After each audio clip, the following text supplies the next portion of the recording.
여보세요? 박희준입니다.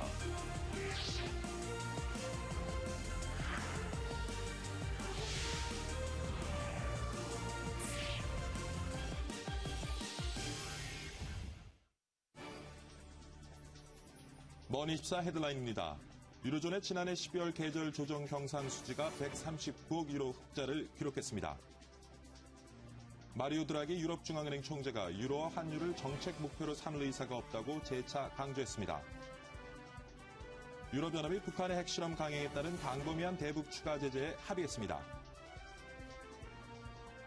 현대오일뱅크가 올 들어 국내 주요 대기업 가운데 처음으로 전 임직원의 임금 동결을 노사 합의로 결정했습니다. 우리은행이 워크아웃 중인 금호산업의 예금 계좌에 대해 가압류에 들어갔습니다. 뉴욕타임즈가 한국의 노인 자산율에 대해 세계 최고 수준이라고 지적했습니다.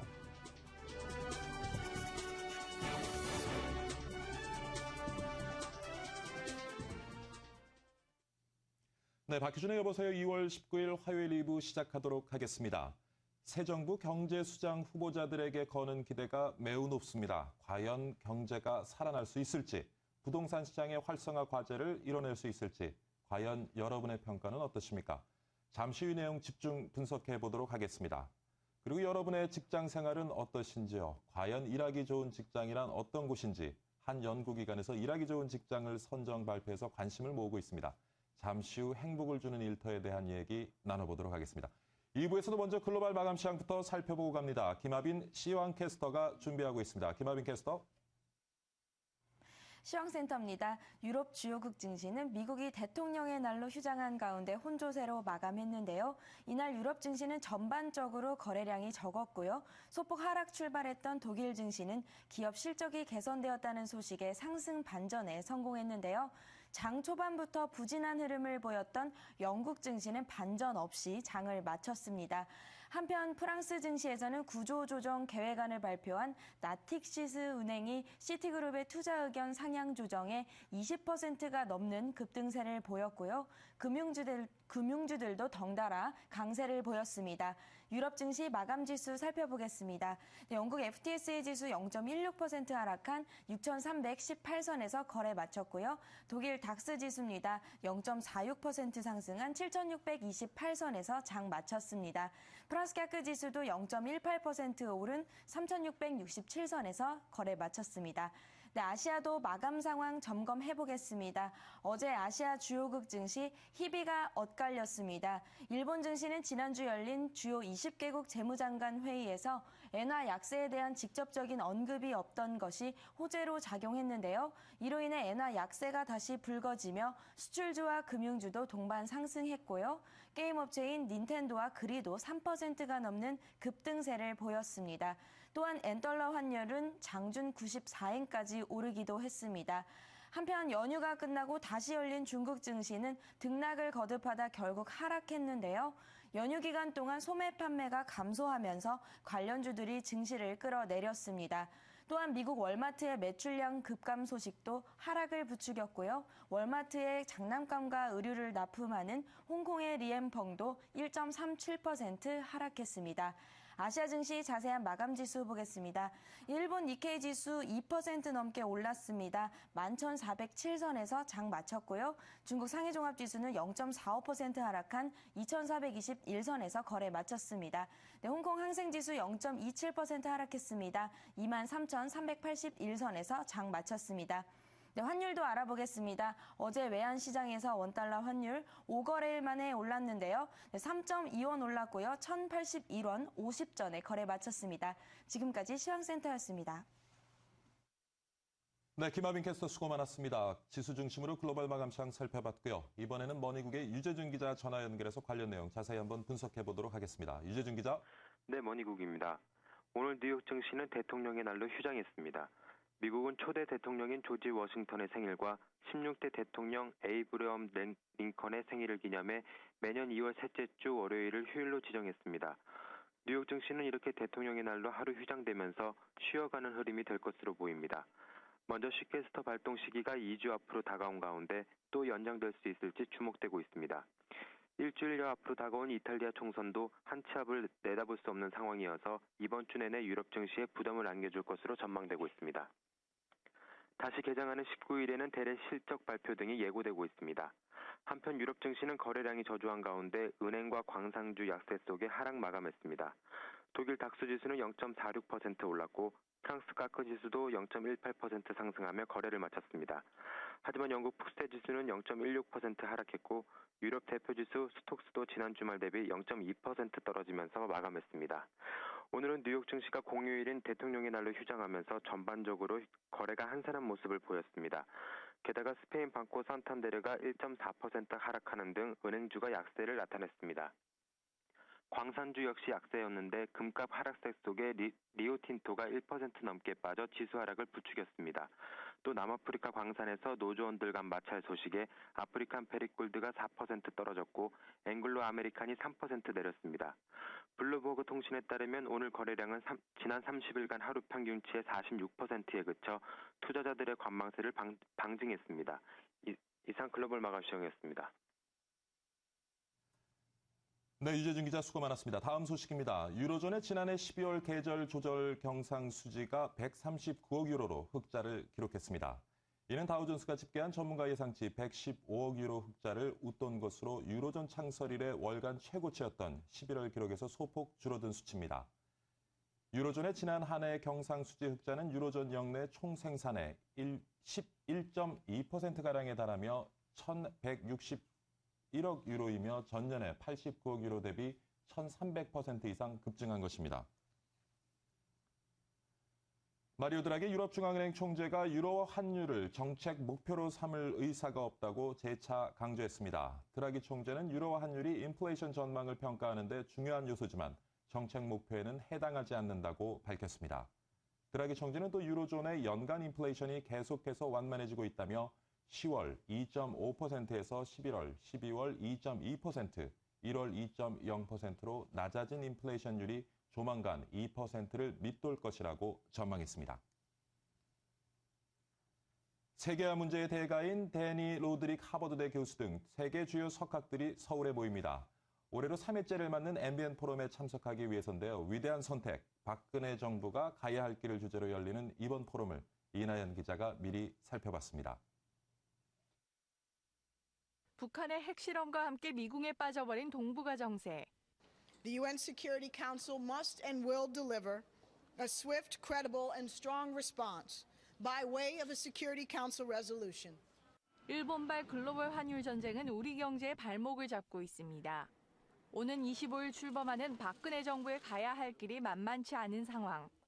세계적인 경제학자로 이번 포럼의 기조연사로 나서는 데니 로드릭 하버드대 교수는 이 문제에 대해 명쾌한 해답을 내놓을 예정입니다. The way to success will be by a process of cooperation between the government and the private sector and building it on Korean strengths.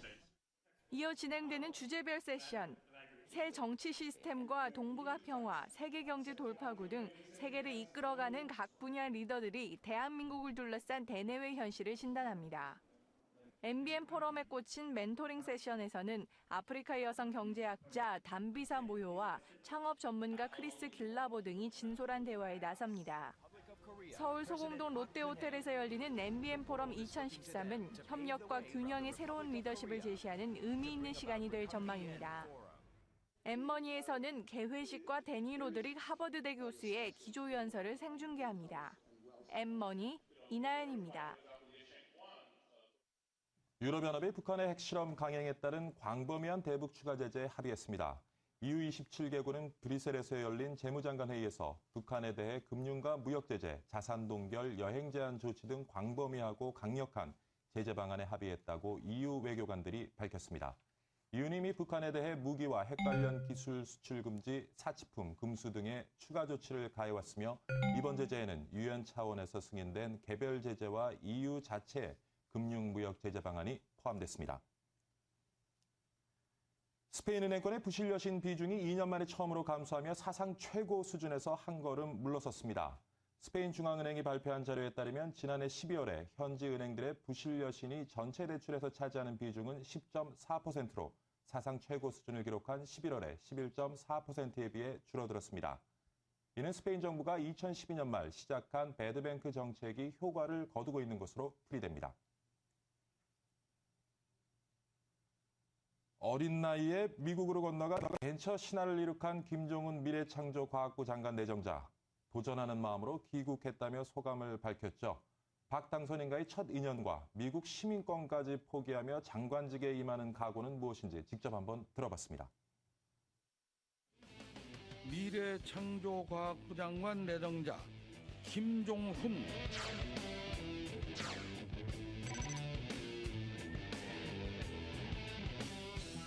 이렇게 큰 역할을 할 수 있는 그 기회를 주신 당선인께 감사드리고 조금이지만 그래도 그 뜻을 같이 해서 이제 힘든 일이지만 한번 열심히 하도록 도전적인 마음으로 그렇게 하려고 마음 먹고 왔습니다.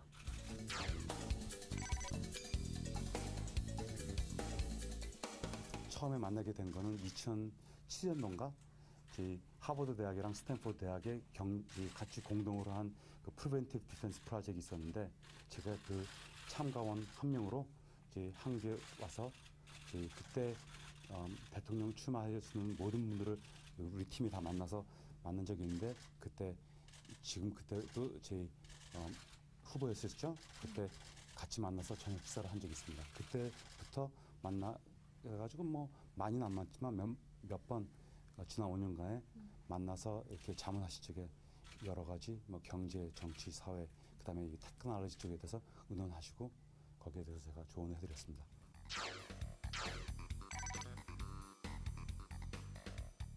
그 당선인께서 뜻이 아주 굉장히 강하시고 그다음에 이 나라를 갖다 뭐 굉장히 전체적으로 계속 성장할 수 있게, 서스테이너블 할 수 있게 그렇게 만드시겠다는 그 의지가 굉장히 저한테 감명스럽습니다. 그리고 제가 여기 한국에 와서 네트워크도 없고 하지만 바깥 사람으로서 장점도 될 수 있다고 그렇게 판단하신 것 같아요. 그래서 제가 설득 거기에 감명을 받았고 일을 하기 위해서는 그거는 하지 않으면 안 되는 조건이기 때문에 일을 한번 하려고 마음먹었으니까 모든 것을 다 처리하고 해야 될 상황이라서 하기로 했습니다. 예, 감사합니다. 가족들도 하시나요? 아닙니다. 저만 합니다. 우리은행으로부터 분사하는 우리카드는 다음 달 4일 공식 출범합니다. 20일 금융위원회에서 본 인가를 앞두고 있지만 대표이사가 여전히 공석인 상황인데요. 더디게 진행되고 있는 우리카드 분사, 서한한 기자가 전해드립니다. 체크카드 시장 활성화를 위해 은행으로부터 분사를 진행 중인 우리카드. 다음 달 4일 공식 출범하는 우리카드의 분사 진행 속도가 더뎌 이를 우려하는 목소리가 높습니다. 우리카드가 직면한 가장 큰 문제는 인사. 출범을 20여일가량 앞두고 있지만 아직 대표이사도 선임되지 않았습니다. 여전히 진행 중인 경력직 채용 합격자 발표 역시 이번 달 22일은 돼야 이뤄질 것으로 보입니다. 우리카드 측도 경력직 채용자들의 출근은 공식 출범 후에 가능할 것이라고 인정할 정도입니다. 업계 관계자들은 이 같은 진행 속도를 감안하면 자리를 잡기까지 상당한 기간이 소요될 것이라고 지적합니다. 그냥 인사이동만 있어도 몇 주씩 이렇게 업무 파악하고 시간이 걸리는데 못해도 한 달 이상은 잡아야 되지 않을까요? 우리카드 직원 중 80%가 넘는 현재 우리은행 직원들이 3년 후 다시 은행으로 복귀가 가능한 옵션을 제공하는 것도 문제입니다. 새롭게 출범하는 조직이 자리를 잡지 못할 경우 막대한 이탈 인원이 발생할 수 있기 때문입니다. 만약 그런 옵션을 검토를 하고 있다면 이제 우리 은행에서 카드 쪽 지원율이 좀 낮기 때문에 초기 세팅이라도 좀 합사라는 차원이 아닐까 싶습니다. KB국민은행으로부터 분사했던 KB국민카드는 같은 옵션을 제공했지만 이탈 직원 발생을 막기 위해 성과가 우수한 직원만 은행으로 복귀 신청을 허용하기로 했습니다. M머니 서한환입니다. 네, 이번에는 간밤에 들어온 외신 정리해보도록 하겠습니다. 상쾌하게 아침을 열어주는 남자죠. 김원규 외신캐스터가 준비하고 있습니다. 김원규 캐스터. 안녕하십니까. 외신브리핑 김원규입니다. 지난 3개월 동안 엔화는 가파르게 감소해왔습니다. 특히 이에 대해 수출이 주수입원인 우리나라 기업에서 가장 많은 불만이 있었는데요. 하지만 어제 막을 내린 G20 정책회의에서 일본의 엔저 정책에 대해 눈에 띄는 비난은 없었습니다. 그래서일까요? 현지 시간 18일 블룸버그 기사에 따르면 엔저 정책이 더 가속화될 것이라고 밝혔습니다. 엔화 가치는 2010년 5월 이후 가장 낮아진 것이라고 모건 스탠리가 전했습니다. 한 분석가에 따르면 대부분 국가에서 엔저 속도가 감소하게 될 줄 알았지만 이번 G20 회의를 통해 오히려 엔저 속도가 탄력을 받을 것이라고 밝혔습니다. 이로 인해 앞으로 우리 경제에 또 어떤 영향을 미칠지 두고 봐야겠습니다. 다음 기사입니다. 스페인은 그동안 경제 악화로 어두운 길을 걸어왔는데요. 하지만 모처럼 스페인에게 밝은 소식이 들어왔습니다. 블룸버그 통신에 따르면 현지 시간 18일 배드뱅크 설립 이후 지난해 12월 전체 대출액 대비 부실 채권 비율이 줄어들었다고 밝혔습니다. 스페인은 한때 은행들의 부실 채권을 처리하기 위해 사렙으로 알려진 부실 채권을 만들었는데요. 은행들이 부실 자산을 배드뱅크로 이전함에 따라 지난 20개월 연속 늘기만 했던 스페인의 부실 채권 규모는 줄어들게 됐습니다. 스페인의 한 애널리스트는 현재 좋은 흐름을 이어오고 있지만 경제 여건 등을 볼 때 여전히 추세는 악화되고 있고 기업들의 파산 소식은 계속 이어지고 있다며 안심하기는 아직 이르다고 밝혔습니다. 다음 기사입니다. 중국은 북한의 가장 우방 국가인데요. 이례적으로 이번 북한의 3차 핵실험 강행에 대해 중국인들 사이에서 불만이 높아지는 등 대북 여론이 악화되고 있다고 뉴욕타임즈가 보도했습니다. 특히 북한 접경 지역에 거주하는 중국 주민들 사이에서 방사성 물질 유입에 대한 두려움이 커지고 있는 데다 핵실험이 중국의 춘제 연휴 한가운데 강행한 것이 여론 악화에 크게 영향을 미쳤다는 분석인데요. 이에 대해 중국 외교 정책 전문가들도 대북 관계에 부정적으로 돌아선 여론을 뒷받침하고 있습니다. 중국 푸단대 국제과학연구소 소장은 북한의 핵실험 직후 미국 외교 전문 잡지 폴린 폴리시에 기고한 글에서 중국이 더 이상 손해를 보지 말고 북한과의 관계를 끊어야 할 때라고 주장하기도 했습니다. 뉴욕타임즈는 마지막으로 시진핑 새 정부가 난감한 처지에 놓이게 됐다면서 북한과의 관계를 현 상태로 계속 고수하면 중국 국민의 강력한 비판에 직면할 것이라고 전망했습니다. 지금까지 외신 브리핑이었습니다.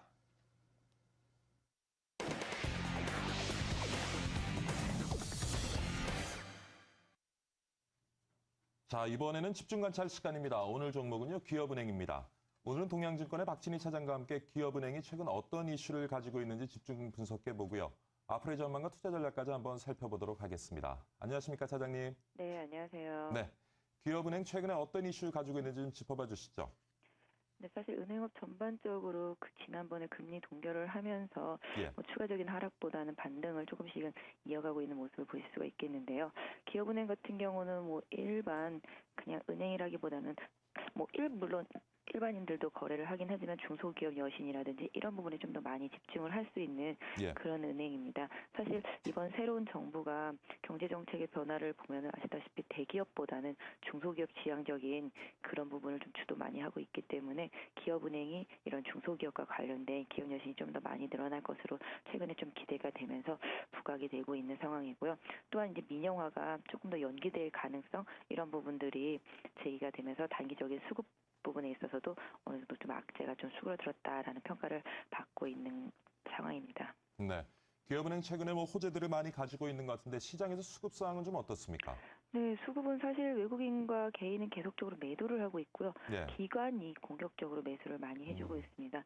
최근 들어서 상당히 연일 한 4, 5일 정도 강력하게 매수를 해주면서 주가도 바닥권에서 좀 반등을 하면서 어느 정도 좀 바닥을 찍고서 터닝하는 그런 모습들을 보여주고 있는 상황입니다. 네, 기업은행 최근 가지고 있는 이슈하고 시장에서의 수급 상황 살펴봤는데 앞으로 어떻게 전망하시는지요? 네, 제가 차트만 보니까 차트는 바닥인 것 같더라고요, 확실히. 네, 은행업이라는 자체가 또 이게 전체적으로 좀 분위기를 타야 올라가는 그런 흐름들이 좀 있는 상황인데요. 지금 상황에서 본다라면 일단 기업은행 같은 경우 12,500원 전일 종가 상황인데요. 주가만 놓고 본다라면 개인적으로 한 12,000원 정도만 깨지 않는다라면은 중장기 투자자분들한테는 포인트로서는 가장 좋은 가격대가 아닌가라고 보여지고 있고요. 접근하셔서 좀 중장기적으로 한 14,000~15,000원대까지 좀 끌고 가실 수 있는 상황이라면은 기업은행에 한번 투자도 괜찮아 보이긴 합니다만은 단기적으로는 일단은 12,000원의 좀 지지력을 계속적으로 좀 확인하는 그런 대응이 나와야 되지 않을까. 특히 또 직전 고점되었었던 13,000원대 돌파 여부까지 확인을 좀 하셔야 된다라는 점에서 본다라면은 일단은 보유하신 분들한테는 13,000원 돌파를 좀 체크하시길 권해드리겠고요. 신규 매수를 누리시는 분들이라면은 12,500원에서 12,000원권 그 사이에서는 좀 한번 노려보실 수 있지 않을까 싶습니다. 네. 오늘 동양증권의 박진희 차장과 함께 기업, 은행 집중 관찰해봤습니다. 좋은 말씀 감사드립니다. 네, 감사합니다. 수고했습니다.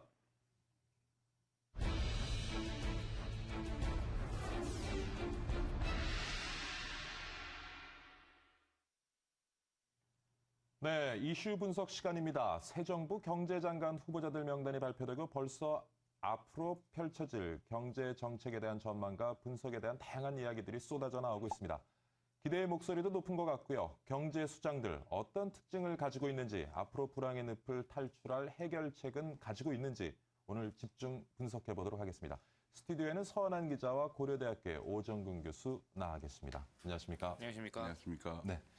서한한 기자, 먼저 이번에 경제 관련 장관 내정자들 키워드 중심으로 좀 면면을 살펴봐 주시죠. 네, 몇몇 주요 경제 관련 장관 내정자들의 주요 예. 키워드를 한번 살펴보겠습니다.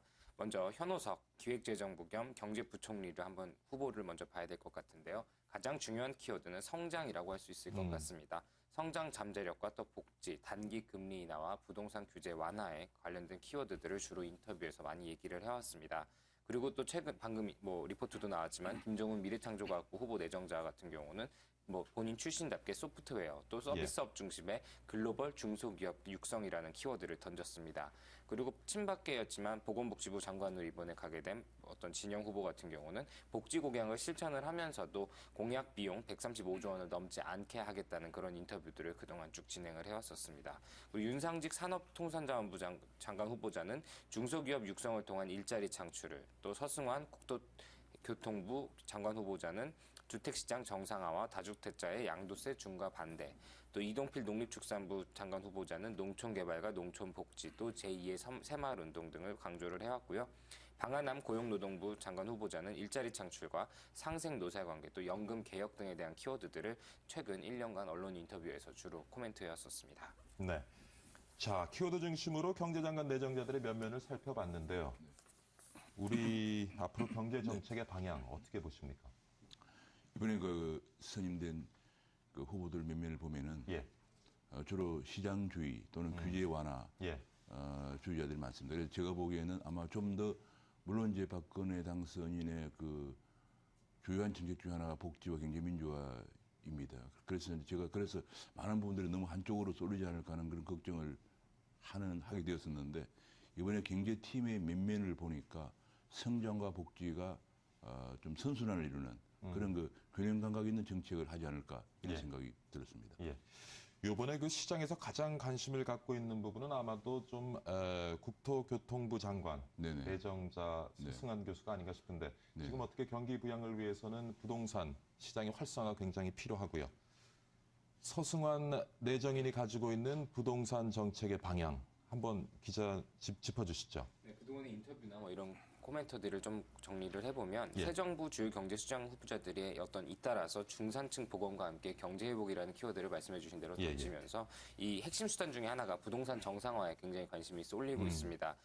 아무래도 새 정부 출범을 하고 또 이런 일종의 진행이 좀 되면서 다음 달 중순 이후에나 어떤 구체적인 정책이 나올 가능성은 크지만 아무래도 서승환 인수위원은 그동안 부동산 활성화 대책에 대해서 꾸준한 코멘트들을 해왔습니다. 기획재정부와 국토부, 또 금융위원회 등 네 기관이 모여가지고 최소 4번 이상의 전체 미팅을 가졌고, 이를 위한 상당 부분의 구체화된 정책을 마련을 했다고 밝혔는데요. 특히 그동안 재정균형과 가계부채 관리를 강조했던 박재현 기획재정부 장관이나 김석동 금융위원장과 달리 현오석 또 내정자와 서 장관 후보자는 모두 규제 폐지론자에 해당이 됩니다. 그래서 이에 따라서 이번에 나올 종합부동산 대책은 세제 혜택은 물론이고요. 금융과 또 어떤 공급 관련 규제 완화를 망라하는 큰 것 한 방이 나올 것이라는 기대감이 굉장히 높은 상황입니다. 그동안 강조해왔던 부분은 보면 하우스푸어 구제책과 또 총부채 상환 비율인 DTI, 또 주택담보대출 비율인 LTV 규제 완화 등 특히 금융 분야에 대한 대축이 심도 있게 논의됐다는 것을 시사한 멘트들이 많이 나왔었는데요. 박근혜 대통령 당선인이 공약으로 내세웠던 하우스푸어 구제책 역시 금융위원회 중심으로 보고한 주택 지분 매입 제도, 또 국토부가 보고한 리츠, 즉 부동산 투자회사 주택 매입 후 임대한 등을 크게 두 가지가 있는데요. 금융위 방안의 경우는 하우스푸어가 보유주택 지분 총 50% 정도를 공공기관에 매각을 한 뒤에 절반 수준의 집세를 내면서 그 집에 계속 살 수 있게 하는 어떤 혜택을 제공할 가능성이 높습니다. 교수님, 차기 정부 아래서 조금 우리 부동산 시장이 정상화될 수 있는 실질적이고도 효과적인 정책들이 좀 나오리라고 예상하시는지요? 네, 저도 그렇게 예상을 하고 있습니다. 이 지금 현재 우리나라 부동산이 2008년 이후 지금 5년째 침체하고 있거든요. 5년째 침체하고 있는 것을 예사로우면 안 되고 지금 이제 현재 우리나라 경제가 5년째 부동산에 침체하면서 장기 불황의 상당 부분에 지금 진입하고 있거든요. 그래서 이번에 그 새 정부가 이 부분을 해결해 주지 않으면은 우리 경제가 정말 만약 이 정부가 5년 동안 더 간다 그러면 10년이잖아요. 그러면 큰 문제 생기는 거죠. 그런데 다행스럽게도 이번에 그 발탁된 분들을 보니까 예컨대 현우석 그 기대 원장 같은 경우에는 저번에 기대 보고서를 통해서 LTV 비율을 60%에서 80%까지 조정해야 된다. 그 다음에 금리를 낮춰서라도 부동산을 부양하는 것이 바람직하다는 얘기를 했고 또 서성환 국토교통부 그 후보자도 또 여러 가지 그 세금들, 지금도 흔히 말하는 그 3종 세트라고 징벌적 세금이라고 그래가지고 무슨 뭐 양도세라든지 등등 그런 것들을 또 완화해야 한다는 그런 주장도 했거든요. 그래서 제가 보기에는 현재 부동산이 5년째 침체하게 된 가장 큰 원인이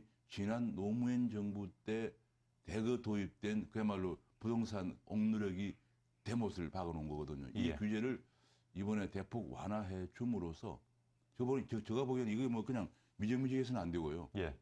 왜냐하면 이게 지금 5년째 침체해서 사람들이 전세가율이 집값에 비해서 70%가 올라가도 집을 안 사거든요.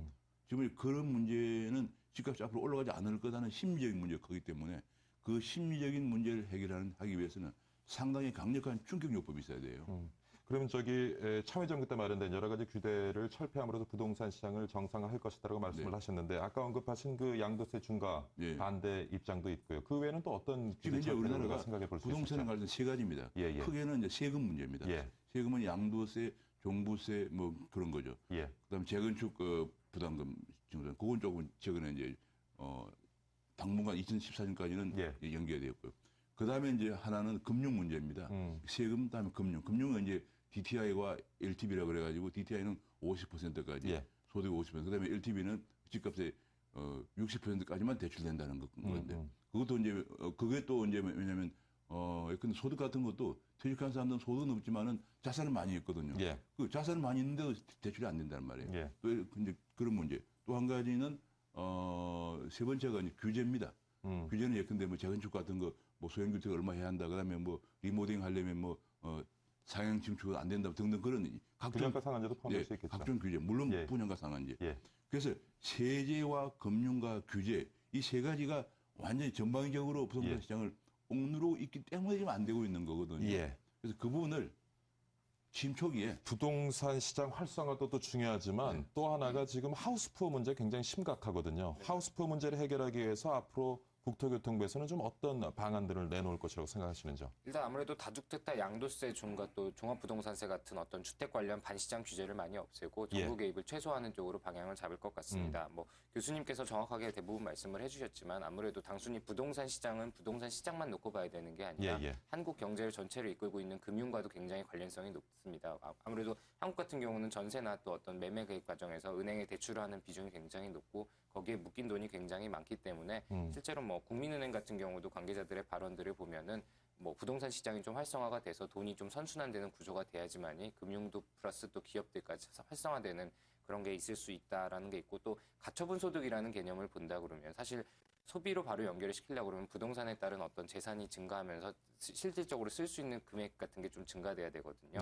그래서 그런 측면을 본다면은 단순히 부동산 시장 하나만 보는 게 아니라 전체 파이로 봤을 때 부동산 시장의 중요성을 충분히 인지하고 있는 정책들이 나올 것 같습니다. 그러니까 하우스포에 잠깐 제가 말씀. 하우스포는 뭐 별거 아니에요. 집을 예컨대 용인에 한 6억 주고 샀단 말이에요. 근데 집값이 떨어져가지고 한 4억밖에 안 해요. 근데 6억 주고 살 때 이미 한 60% 대출을 받았다 그러면 한 4억 대출금이 있잖아요. 근데 벌써 지금 집값 팔면 대출금 다 갚아도 또 남는 게 없어요. 예. 그런데 문제는 팔리지도 않아요. 그게 하우스포예요. 팔리지 않으면서 이자는 계속 갚아야 되거든요. 그게 주거증이죠, 원래. 그게 하우스포예요. 그리고 대부분 그분들이 중산층들입니다. 왜냐하면 퇴직하고 겨우 이제 용인이나 어디 뭐 일산 같은데 집 한 채 장만한 사람들인데 이게 지금 중산층 붕괴 원인이거든요. 예. 그러면 그 해결책은 간단합니다. 그 집값 부동산 올라가면 되는 시장이 거예요. 정상화되면 되겠군요. 집값 올라가 정상화되면은 거래 활성화. 옛날에 한우 뭐 많이 안 올라도 하니 근데 5천만 원까지 올라가고 살 때 값만 올라가도 예. 집 팔아가지고 대출금 갖고 아이고 이 부담 드러나고 중산층 집 좀 줄여서 이사 가고 하면은 중산층 문제가 해결되는 거예요. 예. 새 정부의 가장 큰 모토가 중산층 70% 보훈입니다. 예. 그 첫 출발이 바로 집값 올려서 하우스포 문제 해결하면 되는. 여기에 뭐 온갖 대책이 나오는데 집값 올라가면 다 해결되는 거예요. 근데 이제 문제 같은 이 부분에서 이제 문제가 되는 경우는 어떤 정책으로 어떤 재원을 들고 나오느냐가 있을 것 같은데 이 예. 재원 과정에서 세금이 어느 정도나 들어가느냐에 따라서 또 사실은 어떤 형평성 논란이 생길 수 있습니다. 사실 집을 사지 못할 정도로 가난한 분들도 많은데 이분들 입장에선 하우스프로라고 하시는 어떤 집 소유자들이 어떻게 보면 더 부러운 입장이거든요. 그래서 이런 어떤 형평성 논란과 또 어떤 재원에서 갖고 오느냐에 따라서 세금이 또 다시 돌아올 수 있는 가능성이 있기 때문에 이 부분은 역시 계속 지켜봐야 할 부분인 것 같습니다. 예, 아무쪼록 좀 불필요한. 아니, 거기 예. 굉장히 중요한 포인트인데요. 예. 지금 야당은 계속 반대하거든요. 예. 지금 야당의 반대 때문에 지금 5년째 뭐 MB 정권 때 해결을 못하고 있은 거거든요. 근데 지금 저소득층이나 아니면 청년들 같은 경우에는 집을 살려고 생각하는 하기보다는 임대에 들어가야 돼요. 그래서 이번에 박근혜 후보가 내놓은 좋은 아이디어 중에 하나가 보금자리 주택을 분양이 아니고 임대로 바꾼다는 거거든요. 예. 그래서 임대로 가서 예컨대 대학 졸업생 같은 경우 청년 같은 경우에 어떻게 집을 삽니까? 저도 집을 산 게 뭐 대학 졸업하고 한 10년 넘어서 샀는데 예. 그 사이는 임대로 정부에서 공급하는 임대에 있다가 저축해서 집을 사는 이런 방향으로 가야 되는데 예. 청년들이나 저소득층을 생각해서 집값 자체가 낮아져야 된다고 하면은 지금 우리 경제가 일본형 장기 불황으로 가는 거예요. 그런 점을 잘 봐야 된다. 하여튼 지금 신정부에서는 불필요한 부동산 관련된 규제가 좀 철폐되어져서 시장이 정상화되기를 바라는 마음입니다. 다음에는 현우석 기획재정부 장관 내정자에 대한 얘기 좀 나눠보겠습니다. 이번 인선 어떻게 생각하십니까? 사실 박정희 정부에서 경제개발 5개년계 밑그림을 그린 분이고요. 네, 제가 뭐 얘기하기보다는 언론의 그 분석을 보니까 좀 뜻밖이다 뭐 그런 얘기가 많이 나오고 있어요. 그리고 제가 그 현우석 기대 전 원장의 경우에는 상당히 그 온화한 성품이에요. 근데 지금 한 가지 이제 그리고 단 좋은 점은 그분이 기대에 근무하면서 온갖 분야를 다 섭렵했잖아요. 그래서 경제수장은 지금 재정만 보는 게 아니고 금융이다, 그다음에 지금 얘기하는 부동산이다, 뭐 심지어는 복지다, 재정 다 봐야 되거든요. 그러면서 두루 연구를 하는 연구원장을 있다는 장점이 있는 반면에 언론 분석에 의하면은 너무 온화해서 지금 우리가 얘기한 그 경제 관련 문제들을 조정하는 지금 얘기하는 좀 한계가 있을 부동산만 것이다 하더라도 당장 국토교통부와 그다음에 금융위원회와도 업무를 조정해야 되고 심지어는 아주 강력히 반발하고 있는 야당에 거의 국회에 50% 갖고 온 야당을 돌파해야 되거든요. 야당 반 돌파해야 되고 그래서 그런 지금 또 예를 들면 또 재정만 하더라도 복지부하고 또 상충되죠. 그래서 이런 강력한 리더십으로 돌파해 나갈 수 있을까 하는 걱정하는 분이 있는데 제가 보기에는 그분 새 장관 후보에게 주문하고 싶은 것은 밖으로 보기에는 온화하지만은 그 외유 내강형으로 강력히 돌파해 나. 왜냐하면 그것이 대통령 당선인의 주문이에요.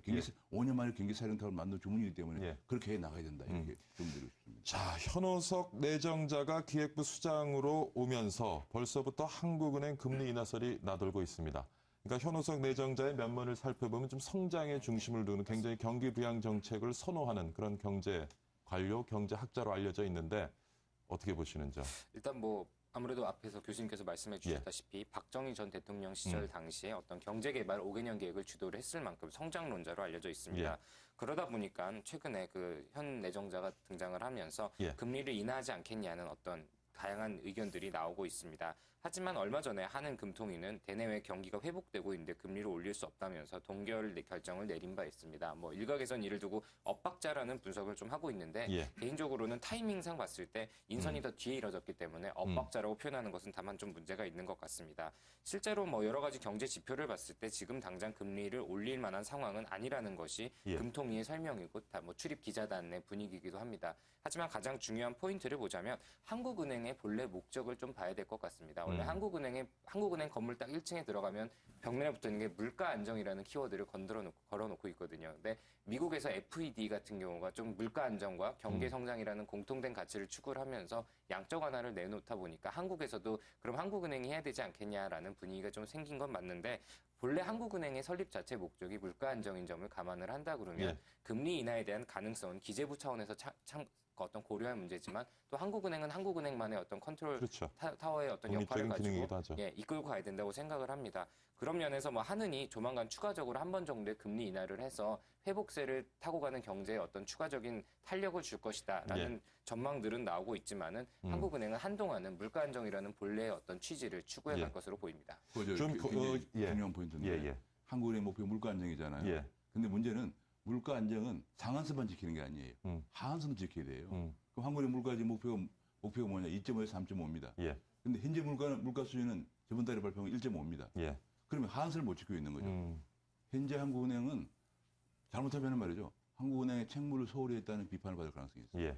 그래서 지금 현재 물가가 하한선도 못 지키고 있기 때문에 일본이 바로 그거거든요. 일본이 0.75% 물가인데 1%도 못 지킨단 말이에요. 그런데 지금 일본 정부의 하한선을 2%까지 올렸어요. 그래서 물가를 더 올리려고 해서 디플레를 극복하려고 하는 거거든요. 그걸 우리가 참고해야 되고 한 가지 중요한 것은 아까 저기도 나오는데 변호석 그 후보자의 경우에 지금 국제금융 요즘 이제 엔저 문제가 크지만은 국제금융 분야에서 굉장히 좀 더 보강을 해야 되지 않을까 이런 생각을 갖고 있습니다. 네, 사실은 이제 현오석 기획재정부 장관 내정자 성장론자로 알려졌습니다. 그래서 시장에서 요즘 평가가 대선 내내 이슈가 됐던 경제 민주화 이제 물 건너가는 것이 아니냐 하는 의견도 있습니다.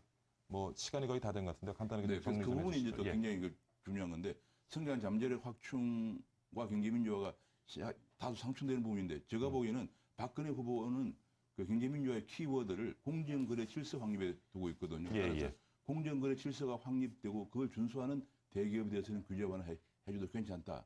그것이 박당선인의 키워드와 어긋나지 않는다 하는 걸 제가 말씀드리고 싶고 한 가지 저 시간이 없었다고 그러시는데 그 김용훈 후보에 대해서 김용훈 후보가 IT 전문가잖아요. 그런데 우리가 창조 경제를 IT 융합 산업으로만 축소하면 안 된다는 거죠. IT는 결국은 고부가치 제조업, 고급 제조업, 고기술 제조업이잖아요. 우리 경제가 소생하려면은 싱가포르 같은 데처럼 고부가치 서비스업도 육성을 해야 하기 때문에 이 부분을 관과의 창조 경제를 IT 융합 산업으로 축소한다 그러면 우리 경제 성장 잠재력이 위축되어서 지금 성장 동력을 이끌어갈 수 없다는 거. 이걸 좀 명심하시도록 부탁드리고 싶습니다. 신정부의 내각 인선과 관련해서 앞으로 신정부의 경제정책이 어떤 방향으로 흘러갈지를 오늘 한번 살펴봤습니다. 오늘 좋은 말씀 감사드립니다. 수고하셨습니다. 네, 감사합니다.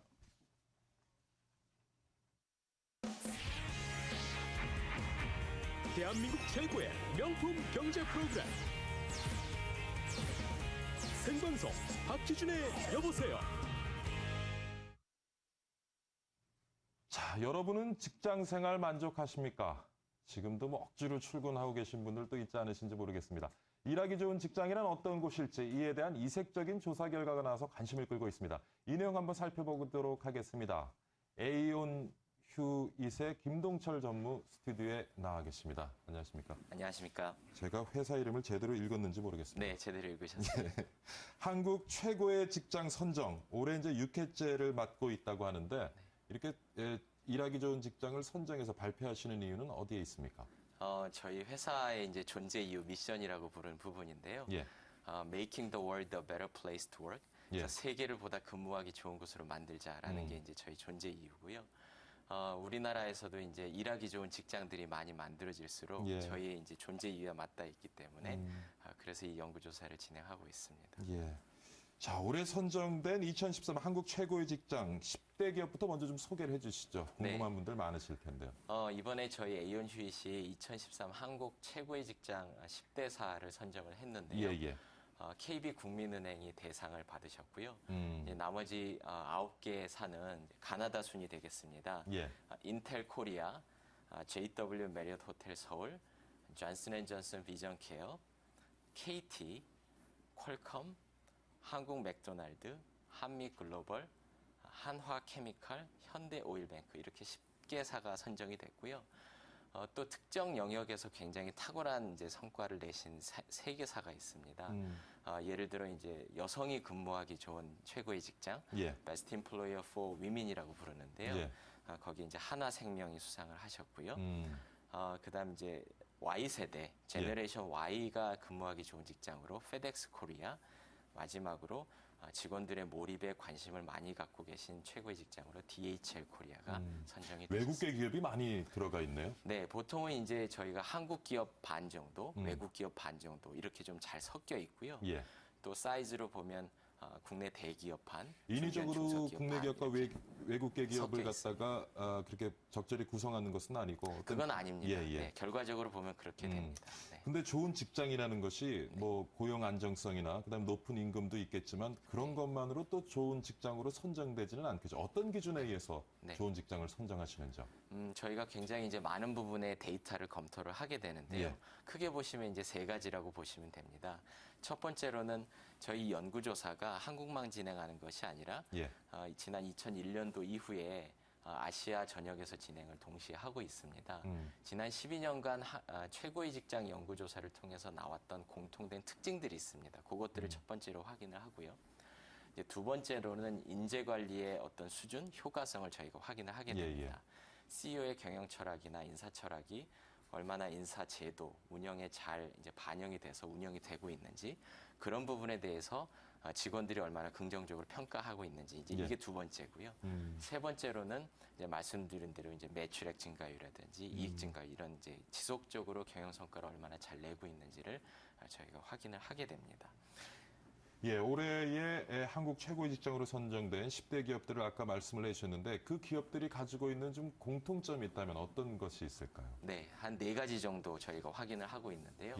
첫 번째로는 이제 직원들의 몰입 수준이 굉장히 높다. 이제 직원의 몰입이란 무엇이냐? 직원들이 회사 성과 향상을 위해서 얼마나 정서적으로나 지적으로 몰입 관여를 하고 있는가 이제 측정을 하게 되는데요. 이 부분이 이제 공통적으로 매우 높게 나오고요. 이제 두 번째가 굉장히 설득력 있는 고용 브랜드를 가지고 있다. 그래서 이제 지역 사회에서 고용주로서의 어떤 명성이라든지 그 구성원들의 실제 이제 우리 회사가 참 좋다라는 어떤 자부심 이런 것들을 저희가 이제 측정을 하게 되고요. 세 번째로는 리더십이 굉장히 효과적으로 나왔습니다. 최고 경영진들이 얼마나 미래 비전에 대해서 설득력 있게 직원들에게 제시를 하는지, 또 직원들을 얼마나 중시하는지, 그 결과 직원들이 신뢰를 경영진에게 얼마나 많이 보내는지, 요 이제 경영진 리더십이 굉장히 높은 점수가 나왔고요. 마지막으로 고성과 문화, 이제 회사가 고성과를 내기 위해서 직원들에게 동기부여를 하고 거기에 합당한 성장 기회를 드리고 보상을 드릴 수 있는 이런 것들에서 이제 공이 한국 최고의 직장들이 높은 점수를 받았습니다. 전문인 근무하신 에이언 휴잇은 어떻습니까? 일하기 좋은 직장입니까? 예, 저희 회사는 일하기 좋은 그 직장은 아닙니다. 왜냐하면 저희 회사가 진행을 하고 있기 때문에 그렇진 않고요. 포춘에서 선정하고 있는 가장 존경받는 기업에 매년 선정이 되고 있습니다. 근데 지금 그 10대 기업 발표를 보니까 중소기업들이 보이지 않는 것 같아요. 대부분이 이제 글로벌 기업 아니면 국내 대기업인데 중소기업이 포함되지 못하는 이유 어떻게 보시는지요? 사실은 저희가 이제 2011년 연구조사 때는 중소중견기업들도 선정이 되었습니다. 이번에는 조금 아무래도 좀 경기가 좀 어렵다 보니까 중견기업들이 이제 참여를 이제 많이 못 해주신 것 같습니다. 그렇군요. 평가 대상에서 좀 제외된 부분이 있다고 볼 수가 있겠네요. 근데 이제 한국 사회 현실을 들여다보면 여전히 직장 내에 좀 상하 관계가 뚜렷하고요. 강압적인 문화가 있습니다. 거기에 대해서 굉장히 또 불만을 많이 느끼는 젊은이들이 있는 것 같은데 어떻게 보시는지요? 네, 맞습니다. 그 부분은 이제 저희가 가진 숙제인데 대상과 주제를 좀 나눠서 생각을 해야 될 것 같습니다. 대상은 첫 번째로 말씀 주신 대로 좀 젊은 직원들, 저희가 이번에 베이비 부머, 제너레이션 X, 제너레이션 Y 이렇게 구분을 해서 봤는데요. 이 제너레이션 Y, 가장 젊은 이 신세대 직장인들의 몰입 수준이 가장 낮게 나온 것으로 확인이 됐고요. 또 하나 이제 근속 연수별로 보게 되면 직원들의 몰입 수준이 근속 연도 10년 차까지 지속적으로 이렇게 하락을 합니다. 그래서 젊은 직원들의 몰입을 어떻게 높일 것이냐가 이제 관건이고요. 아무래도 이제 강압적인 조직 문화가 있게 되면 이분들이 동기부여가 좀 잘 안 되겠죠. 뭘 잘해야 되느냐? 이분들이 이제 좀 신나게 일을 하실 수 있도록 직급 체계를 조금 수평화를 한다든지 성과 관리를 통해서 이분들이 성장하시고 성취감을 느끼실 수 있게 하고요. 또 거기에 또 합당한 파격적인 보상 이런 것들을 통해서 좀 젊은 분들이 신나게 일하실 수 있게 그렇게 여건을 구성하는 것이 굉장히 중요하다고 봅니다. 요즘 젊은 분들한테는 좋은 복지도 중요하겠지만 어떤 직장 생활을 통해서 자기의 꿈을 실현할 수 있다면 더없이 좋은 직장이 될 수 있을 것 같은데요. 많은 기업을 운영하고 있는 우리 경영자들에게 마지막으로 좋은 직장을 만들기 위한 어떤 요번에 그런 어떤 그 작업을 통해서 밝혀진 거 이렇게 노하우 좀 전해주시죠. 네, 쉽게 생각하시면 이럴 것 같아요. 좋은 남편이라는 게 내가 아무리 좋은 남편이라고 생각을 해도 결국 아내가 인정을 해주지 않으면 안 되는 거 아니겠습니까? 좋은 직장도 마찬가지인데요. 결국은 임직원들이 우리 회사가 굉장히 좋은 직장이다라고 인정을 해줘야 되는 겁니다. 좋은 뉴스는 임직원들은 이제 그렇게 우리 회사를 만들 의지가 있고요. 그렇게 또 만들고 싶어 하는 또 열망이 있습니다.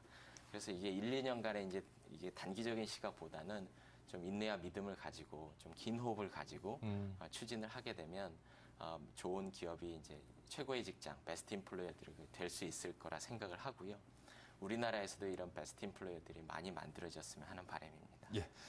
오늘 에이온 휴잇의 김동철 전무와 함께 일하기 좋은 직장 어떤 특성을 가지고 있는지 같이 한번 살펴봤습니다. 오늘 좋은 말씀 감사드립니다. 감사합니다. 수고하셨습니다.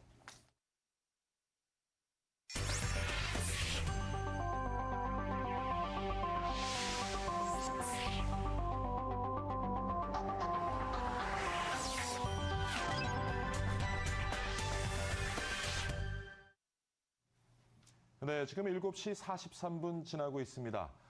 자, 이제 휴대폰을 슈퍼마켓에서도 구입할 수 있는 시간이 왔습니다. 일명 알뜰폰의 판매망이 확대되면서 업계에 관심이 모아지고 있죠.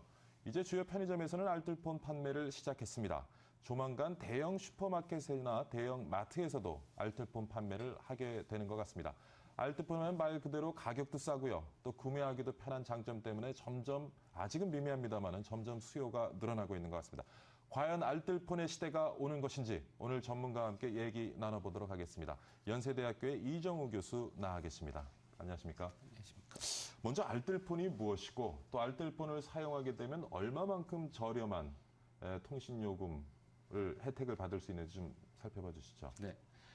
일반인들한테 알려진 알뜰폰은 슈퍼마켓에서 팔리는 동네 마트에서 팔리는 핸드폰으로 알려져 있고요.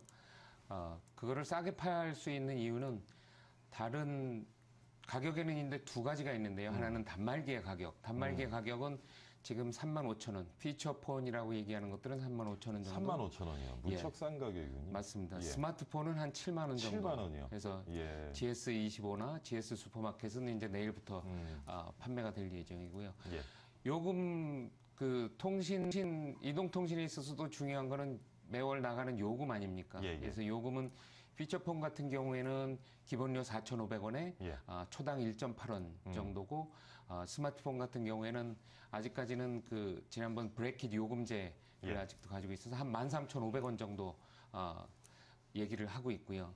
이렇게 싸게 팔 수 있는 이유는 지금까지 우리나라에서 3대 망 통신 사업자로 규정이 돼 있어서 거기들만 사업을 할 수 있도록 되어 있었는데 2011년부터 해서 영어로는 MVNO라고 하지요. 망을 임대를 해서 그 시간을 팔 수 있는 임대 사업자들을 허가를 해주면서 그분들이 망을 임대를 해서 마케팅 가격과 설비 가격들을 거품을 뺀 가격이죠.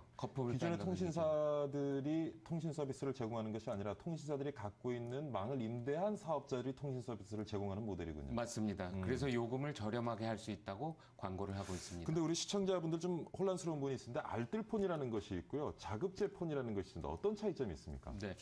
두 가지가 다 그동안 통신사 중심의 단말기 공급 시장이 형성이 돼 있기 때문에 새롭게 지금 나타나는 형태인데 알뜰폰은 망 임대 사업자가 같이 부가해서 파는 폰이고요.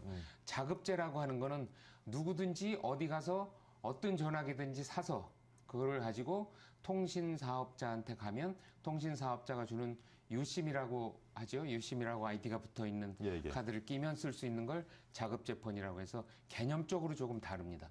그 기존의 어떤 단말기나 통신 서비스 유통 규제는 틀리게 단말기와 통신 서비스가 분리돼서 고객들에게 제공되는 그런 모델의 이 관점에서는 공통점이 있네요. 맞습니다.